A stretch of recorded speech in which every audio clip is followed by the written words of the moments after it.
Magandang hapon mga kaibigan, update po tayo sa lagay ng ating panahon ngayong hapon po ng Biyernes. Pero bago natin yan ipagpatuloy kaibigan ko, huwag mo kalimutan mag-like and subscribe and pahit po ng notification bell para notify ka po sa ating weather update po. Daily po yan mga kaibigan.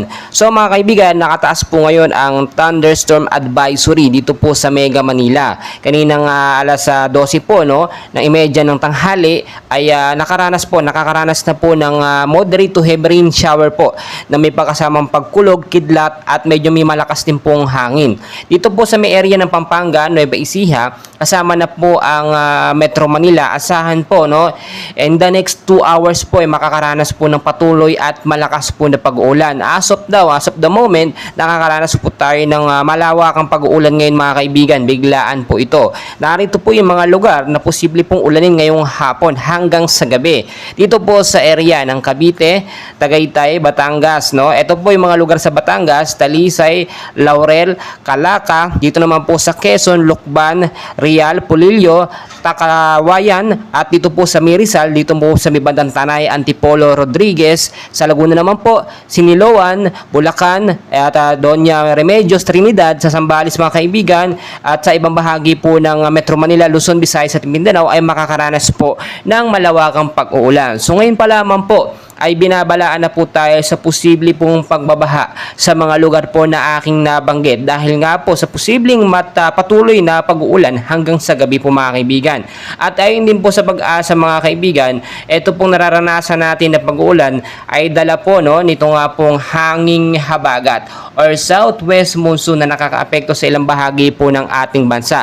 So may mga nagtatanong, meron nga po pang bagyong parating at dahil po nagtutuloy-tuloy ang pag-uulan, kahapon pa po yan. Mga kaibigan, upon checking po sa ating pinaka-live radar, sa loob po ng Philippine Area of Responsibility, wala pong bagyo o tropical storm, wala din pong active low pressure area. Pero doon po sa may labas ng PAR, dito po sa may kanang hilaga mga kaibigan, ay makikita po ninyo may namumuo pong active low pressure area. Imbes 30 kilometers per hour po yung lakas ng hangin, pero wala naman pong direktang epekto sa ating bansang Pilipinas.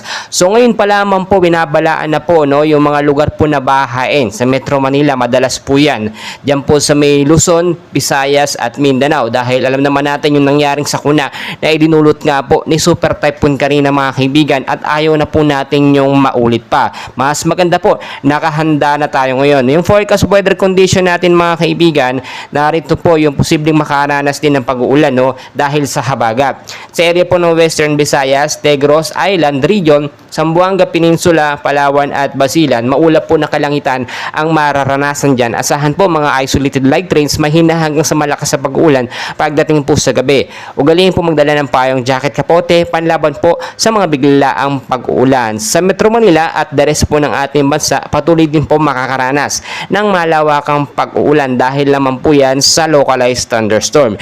So yung mababang lugar, may nag-iingat po sa banta ng pagbabaha. Ngayon pa lamang po, maging handa na tayo mga kaibigan.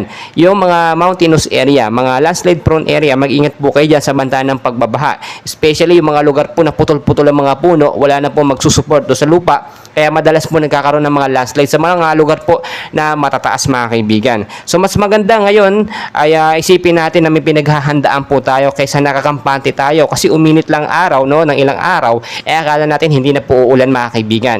Tandaan nyo po, nasa rainy season tayo na ayon sa pag-asa, 2 hanggang 3 bagyo ang posibleng pumasok po sa ating bansa ngayong buwan na Agosto. Hindi po ito pananakot mga kaibigan, bagkos paalala lamang po sa inyo na maging handa anumang oras dahil ayaw naman natin maulit yung nangyari kay Super Typhoon Karina na pamiminsala sa ating bansa. So patuloy ko kayong i-update and please huwag niyo kalimutan mag-like and subscribe for more weather updates. Maraming